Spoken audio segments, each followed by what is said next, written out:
What's up, y'all? It's Otaku Tavern back at you with another video. If you're new to the channel, make sure you like, subscribe, click the bell notification so that you do not miss a video if you like the type of content that I create. And we will get right into this. So, hope everybody's having a good day, good night, obviously.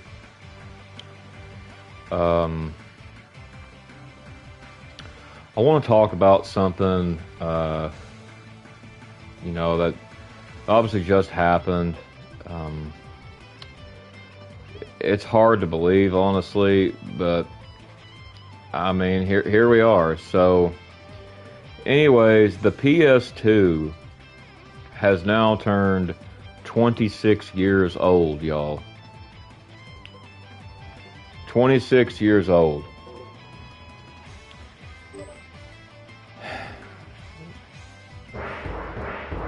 I don't even know what to think or say at this point, because it just it don't seem real. Time just flew by, right? Anyway, so let's talk about it. You know, growing up, you know, the PS2 was definitely, you know, a childhood console of mine. Something I still play to this day, actually. You know, there's so many good games on it.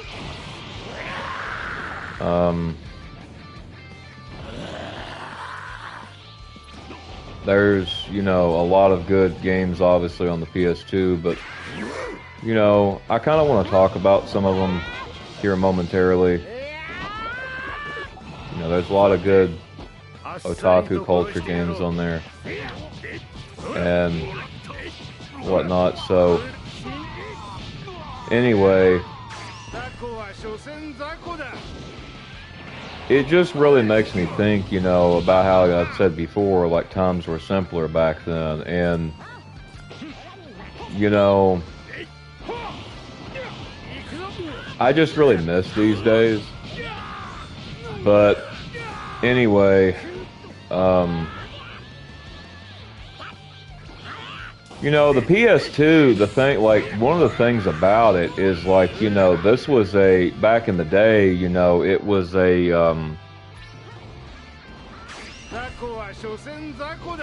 something that helped it win the console war was not just only the games and the way that the console was, but, like, this, it was for the first time, it had a cheaper DVD player in it. You know, a lot of times, DVD players back in the day, actually, they were worth a lot of money, like hundreds of dollars. And, you know, now you can get them pretty cheap, but, you know, back in the day, they were about a good $200. Some of them was, like, the really good ones.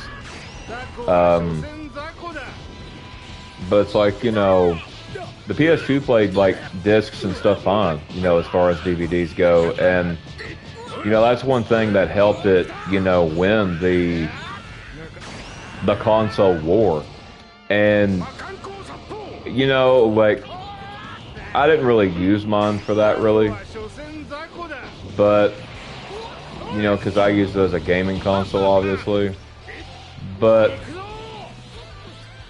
you know, the thing is like, you know, a lot of people actually bought the PS2 because, you know, for the DVD player aspect as well, and gaming both. You know, a lot of people, they popped The Matrix in it, you know, the movie The Matrix with Keanu Reeves, right? Back when it came out on DVD, you know, very good movie. And, you know, this and the thing is, this multimedia type thing, you know, it actually paved the way for the PS3's Blu-ray aspect, as well as PS4 and PS5, right? You know,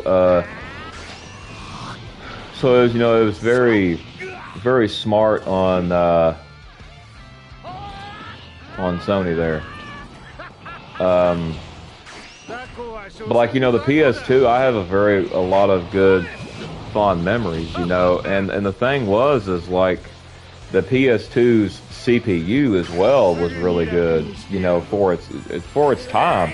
Like, you know, in a time where technology was very limited, like you know, the way that the PS2 looked, you know, a lot of people was talking about like, whoa, you know, this looks real. You know, now it doesn't look as real as games look today, but, you know, back in the day, it looked so realistic, you know, in that time period. And, you know, it still really does look really kind of realistic like that, you know. I mean, not obviously as realistic as games today, but still, nonetheless, you know, it was an amazing graphic change from the PS1 to the PS2, right? Like, it was substantial. And you know, like, the PS1 had quite a few good games on it. Okay, Gojira, come on. But you know, like, it really just goes to show that, like,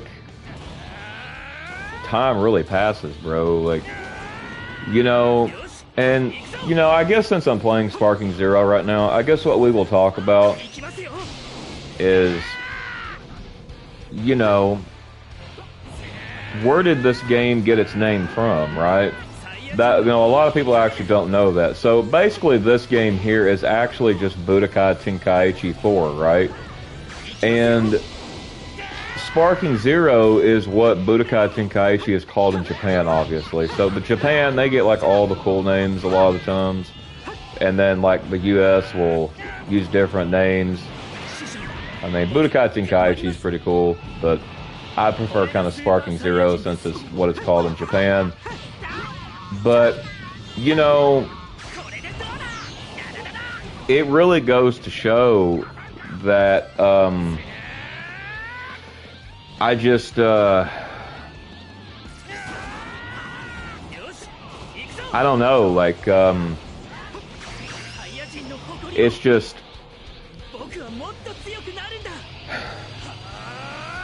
I don't know, I really miss, oh crap.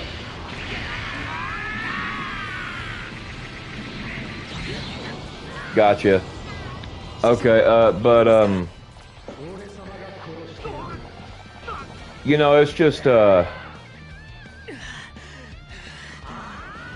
really, sorry, I lost my train of thought there. I apologize. Anyway, like, you know, the thing about Sparking Zero, you know, is it was peak for anime gaming on PS2. Like, you know, Budokai Tenkaichi, especially Budokai Tenkaichi 2 and 3, you know, and I don't know, I just feel like with those games in particular, you know, I feel like they carried not only the anime games, like, you know, I mean, there was also all kinds of good anime games on the PS2, all kinds of like other Japanese exclusives, stuff like that, right? But in Japan games and stuff, but you know, like, as far as like, you know, in the US and stuff, you know, I feel like Budokai Tenkaichi, as it was called here, you know, it really dominated the fighter charts. And, you know, I remember when Budokai Tenkaichi 3 actually came out, bro, like, you know, that was,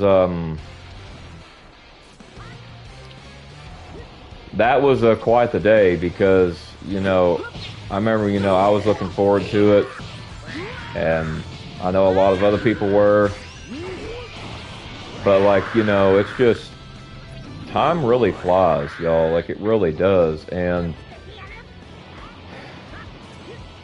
you know, it doesn't seem like it's that old. It really doesn't, you know, and it's just, you know, and things like games, like some games today, like, especially like games in the US, bro, like they suck now. Like they don't have that, you know, the thing that everything that was missing, right? Like PS2, I don't know, bro. Like, I mean, even PS3 had some good like games. America, PS4 had a couple, you know, not really all that many, but like, you know, at the same time, it's just,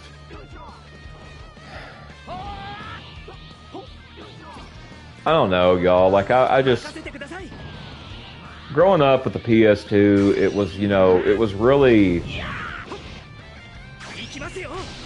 it was just an experience that's just, you know, unforgettable. Like, you know, same thing with like the Game Boy and the Nintendo DS and stuff. You know, these consoles were just absolutely, well, console and handhelds were absolutely, you know, just really, really good, right? You know, and the thing is like, you know, the PS2 also had the backwards capabilities to play the PS1 games, right?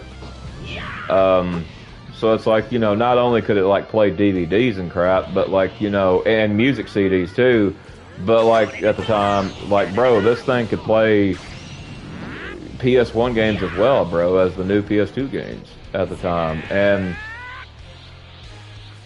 that was just, that was a milestone, bro. Like that right there, that was a milestone that they did. Like they blew that out of the water. And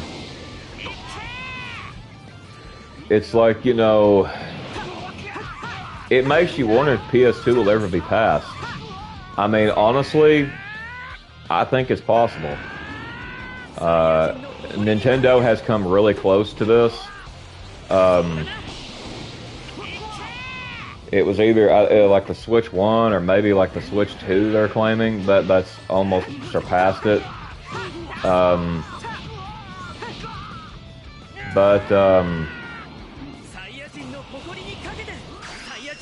Anyway, like, you know, not only that, but like the PS2 was so popular, you know, that like even FIFA 14, like, was released for it in 2013, bro. Like 2013, like that's how popular the PS2 was, man. Like it definitely, you know, outshined in every aspect. But you know, it just, you know, I don't know, bro. Like I thought that was really cool, you know.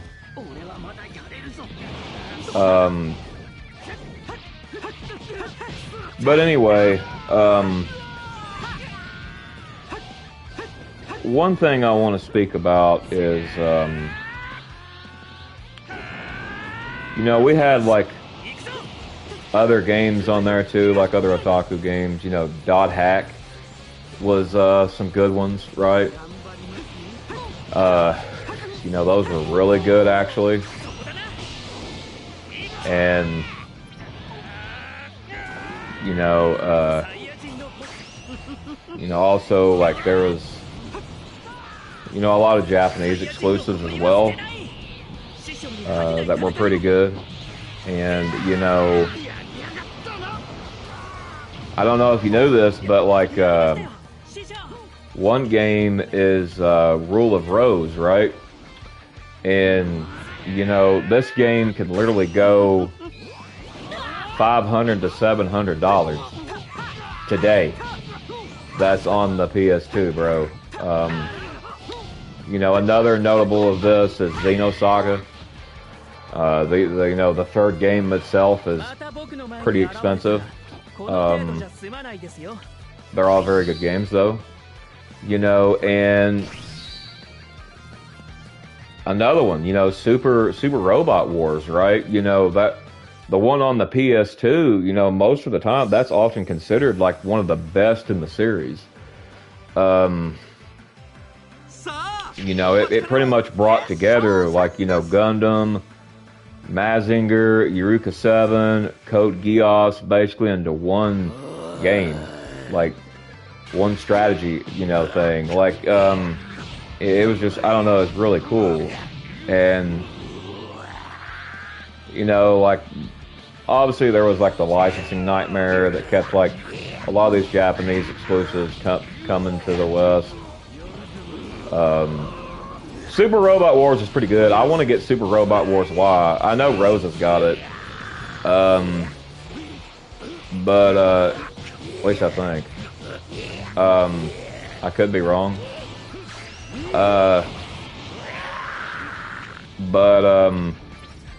It's just, you know, I really miss like PS2 days, bro. Like I really do. And oh, not yet. Okay. Anyway, you know, that's pretty much like the ultimate otaku crossover. You know, another one is Yu-Gi-Oh, right? You know, I'm going to go on this. You know, Yu-Gi-Oh! The Duelist of the Roses, which was the sequel for Yu-Gi-Oh! Forbidden Memories from the PlayStation 1. So, Duelist of the Roses was a very cool aspect. I really liked how it took like a chessboard and, you know, it was very much like chess and in certain ways. And, like, you know, it's just, I really remember those days, you know, playing those games for like the first time, you know, even though I still play them today, you know, just being, you know, a kid, teenager and all that, you know, it was just magnificent, right? You know, and, you know, not only that, I really like how it's like chess and, you know, because I like chess, right? And, you know, the fact that the dang game was like kind of like a chessboard, and I still have my copy of this today, y'all, of Duelist of the Roses, you know. I have like so many good cards on there. But it's just, you know, this it's crazy, you know, but yeah. You know, another thing too is like you could also have like deck leaders on Duelist of the Roses, and you know, I really miss that, bro. Like, you know, it was really good, way better than this Master Duel stuff, right? But you know, like there was also like a thing, you put a zombie on a wasteland tile. Like, you know, that was some busted stuff, bro. Like, that was busted. You know, and it just, you know, I remember doing all that, experimenting and with certain cards, certain decks, you know, and I've got some pretty good decks, you know, on there. Like, you know, I got to memorize, like, because I've used them so freaking much, and it's just, you know, I don't know, I just really miss those days, y'all. I really do. And anyway, you know, and they also had like, you know, Capsule Monster Coliseum, right? I talked a little bit about that in like the tier list. No, I didn't really say too much, but the tier list Yu-Gi-Oh game video I did. But like, you know, I didn't honestly really care for this one. You know, and then like I just really liked the you know, GX, the beginning of Destiny. You know, and you know, to top it all off, you can play Forbidden Memories 1 on PS2 as well. You know, that's what I play my copy on of Yu-Gi-Oh! Forbidden Memories, right? You know, and that's the thing. You know, all these people like flexing and stuff about all these decks on Master Duel, and it's like, bro, that's nothing. Like, go play Reshef of Destruction Yu-Gi-Oh! Go play Yu-Gi-Oh! Forbidden Memories and Duelist of the Roses. Then come back and talk to me and tell me you're a pro. Because if you've not played these games at all, then you cannot consider yourself like a Yu-Gi-Oh! Pro, right? You just honestly really can't. And sure, you can lie about it, but you know, it doesn't make it true and whatnot. So, but yeah, you know, like, they also had like anime exclusive cards too, bro. Like,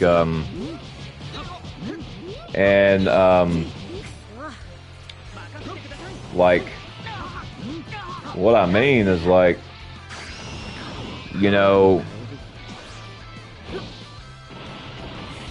like the broken card Philosopher's Stone, right? You know, Saboteur of the Armor, you know, obviously monsters like, you know,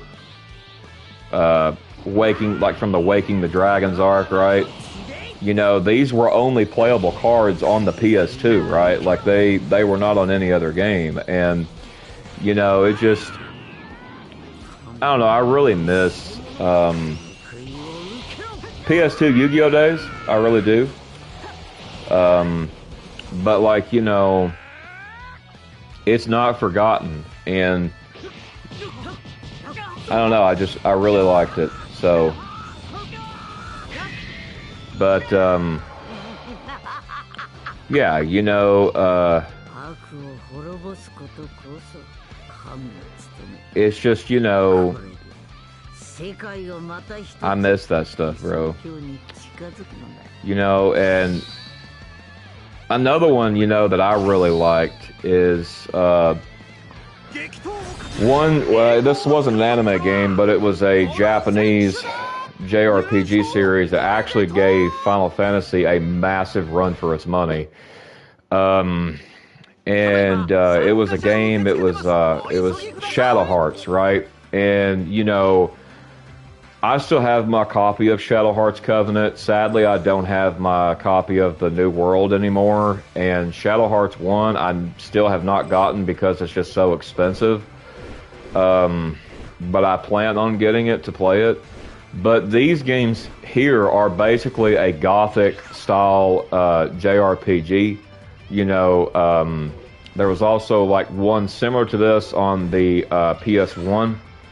But,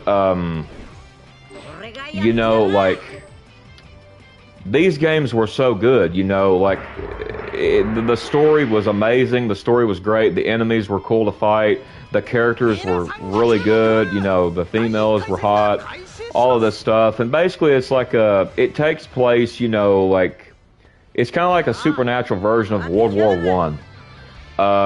You know, you use this thing like called the Judgment Ring to like attack. You know, you got to hit like a certain area to like get a good attack. And it's like, you know, some of the girls that are in these games are literally the hottest chicks in PS2 gaming. In my personal opinion, like, they're definitely waifus of mine, right? But like, you know, like, another thing too is like, you know, it's just,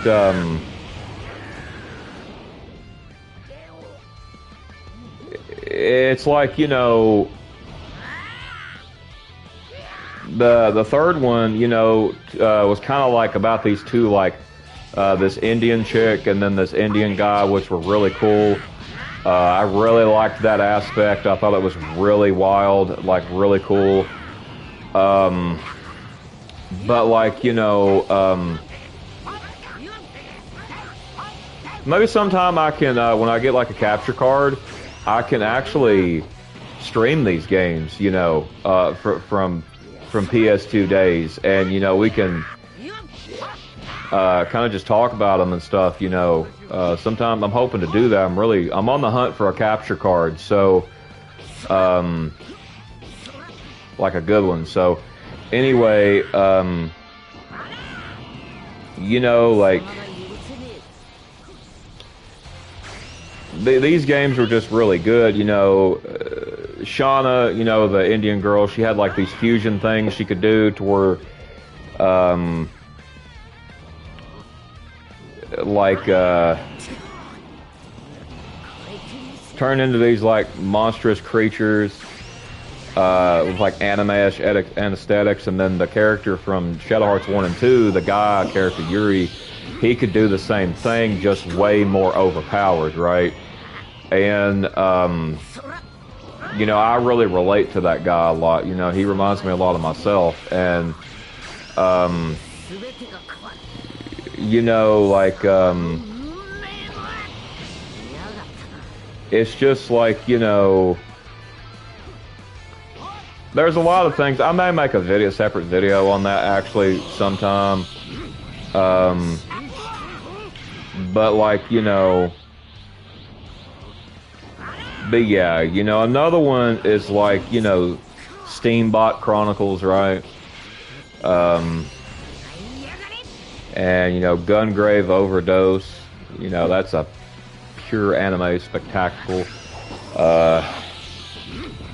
You know, obviously there was One Piece and Naruto and stuff on there as well. You know, Dragon Ball, all that, you know, and it's just like, you know, I just really miss those days, you know, like, there was a lot of good games. And another one that I want to talk about, now this is one of the ones I really want to talk about, is a game called Urban Reign. Now, this is made by the same team that makes Tekken. And this game basically was like Tekken in the street. Like, this game here, like, I'm actually going to buy this game again soon, because it's been so long since I've actually owned it and played it. And, you know, this game here, I remember having so much fun on it. And it's also got martial law on there, and Paul Phoenix you can play as too, you know, from the Tekken games and stuff, and whatnot. But yeah, these were really good. You know, the combat, you know, it kind of feels like a turbo version of Tekken, right? Like, it's like 1 versus 30. So this is like Yakuza before Yakuza existed. Like, well, not before it existed, but like before it got kind of popular, so to say, with the Otaku, a lot of Otaku community. And it's like, you know, it was insane. And you know, you can double team and stuff like that, you know, and, you know, also got parrying, you know, you got a parry as well. It's so good, you know. And like, the main guy's name was Brad Hawk, right? And you know, he's like the kind of guy who just shows up, kicks everybody's teeth in, and then leaves, bro. Like, really cool guy. And then the Chinese chick was so beautiful. I really liked her a lot. I forget her name, but you know, it was a really good game, you know, like, just street fighting like that. And I don't know, like, you know, I miss a lot of these games. So, but anyway, yeah, the PS2, you know, has turned 26, and it's just, you know, it's hard to believe, honestly. Like, it's very hard to believe, like, that the PS2 is this old. But, like, you know, yeah, it is, bro. Like, it is. And, you know, like, it's very unfortunate, but, like, at the same time, I kind of can believe it, because time just flies, bro. But, yeah, you know, I thought I would get on here and just chat about this a little bit. But, like, yeah, another thing too is, like, you know, I remember, you know, even playing some like American games for the PlayStation 2. Like Medal of Honor used to be my favorite, way better than this Call of Duty crap. You know, that those games were like actually fun, bro. And it's just like, you know, I don't know, man. Like I don't know. I really freaking miss a lot of those old days, you know. But yeah, like, you know, the PS2, you know, is definitely still the best-selling console, obviously. But like, you know, I do think it's fixing to be surpassed by sales numbers, anyway. I mean, the Switch 2 may actually top this. I don't know. I mean, but you know, like I know like certain other things came close, but it's just like, you know, I really miss the days, you know, you wake up, you know, Saturday morning cartoons, and then like, you know, after that it was PS2 games, you know, PS2 games, and you know, it's just so nostalgic, and I don't know, a lot of good games. Yeah, I agree, Rosa. But like, they have good old games on the PS2. Yeah, they do. There's so many good games, but like, yeah, the PS2 has turned 26 now, and you know, it's definitely withstood the test of time, bro. Like it's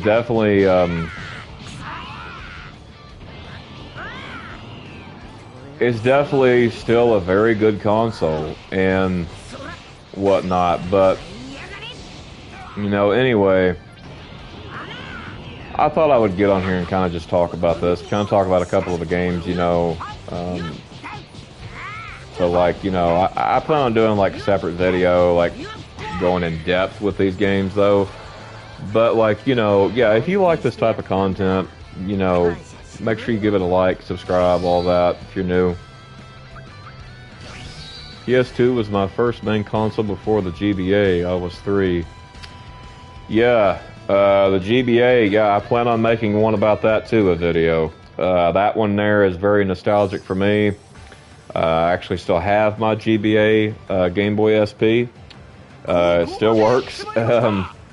But yeah, anyway, I thought I would get on here. This isn't going to be like a super long video or anything, but yeah, anyway, I do got some more tier lists coming out. I actually recorded a couple of them today. I got like another one I'm going to record later. But I think the Marvel Rivals tier list came out today, so if you haven't seen that, go check it out.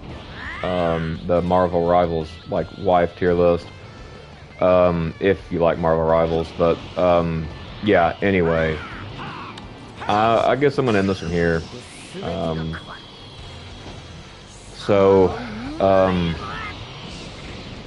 Yeah, I just can't believe it's 26, bro.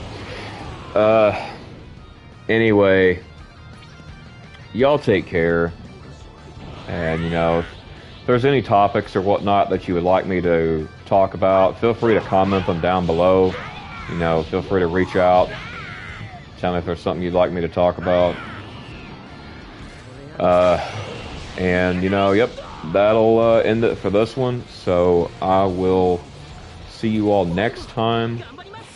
God bless you all, and I shall see you next time. Peace.